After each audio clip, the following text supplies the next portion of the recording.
Yeah, so we're back. So we're live. We are live. We are here. And guess what? I have something for you. I got something for you.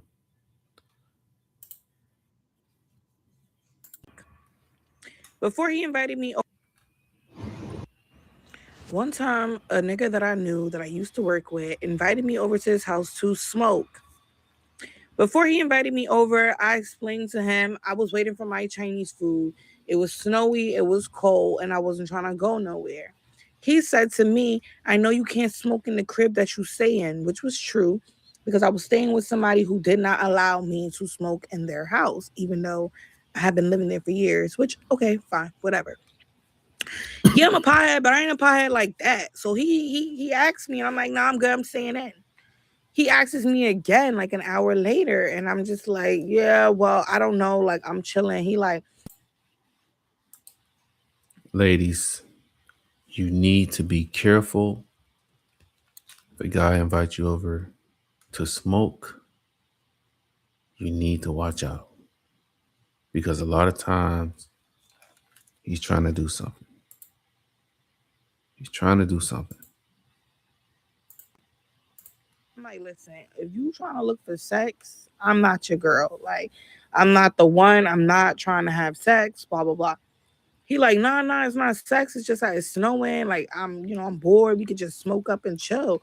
I'm like, chilling usually means someone wants to have sex.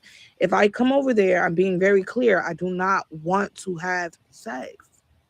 And he's like, yeah, no sex, blah, blah, blah. I'm like, yeah, I'm on my period too. I was not on my period. But you got to say that to niggas sometimes because they be wilding. The girl said she was on her period. She didn't want to have sex. Now, there's a lot of guys out here, they just don't listen. They don't do what they're supposed to do. They're just wild and out of control. Just out of control and crazy. But let's figure out what's going on with the rest of her story. Deep. If you don't want to hear no deep shit, then you can just scroll away right now. Anyways, I go to his house. It's like a snowstorm outside, but he literally lived 2 blocks from me. So all I had to do was like walk 2 blocks. I get there, Like I that. take off my Like that. coat, hang it up by the door, and my snow boots, and I leave it by the door. His room is by the entrance, so I just go straight into his room. I had been there before once, but I have never really explored his home. So like, I just knew his room was right there. So I'm there, whatever, and he's like offering me drinks. He has like a little mini fridge in his room. I'm like, nah, I'm good. Like, let's just smoke, and I'm out. So then we start smoking, whatever. He's chatting, and next you know, he keeps getting closer and closer. Next thing I know, this nigga just reach over and kiss me. I'm like, what are you doing? He like, oh, I'm like, I told you I'm not on that type of time. Like, I'm not on that type of time. He like, oh, okay, my bad. Smoking. Does it again. I'm like, bro, what the fuck is wrong with you? Then he offered me another drink. I'm like, I don't want to drink. I'm like, you know what? I'm about to leave. Next thing you don't know, this nigga got up, stepped on some shit on the floor, and the whole place went black, went dark. Like, I couldn't see shit. This nigga pushed me on the fucking bed, pushed my shoulders down, put all his weight on top of me, and started to proceed to kiss me and try to rip my fucking clothes off. You got to be careful with these guys out here. They pushing girls and ripping their clothes off. That's unacceptable. I know she just met the guy and they're just hanging out, like having a little date.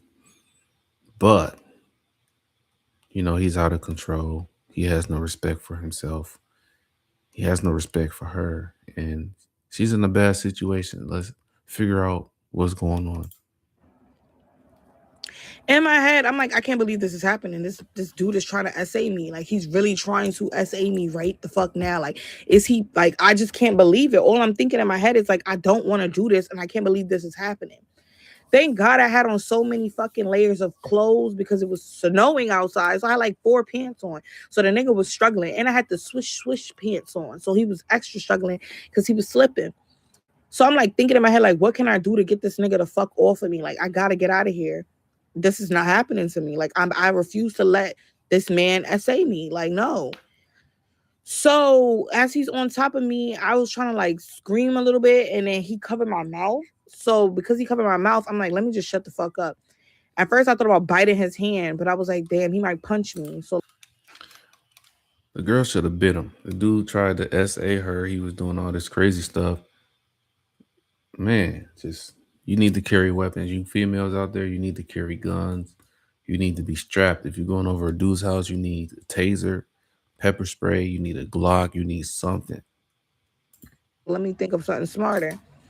So I remember I told him I was on my period. So I was like, I'm bleeding. And he's like, what? A lot of guys don't care about periods. They don't care at all. They don't care if you're bleeding.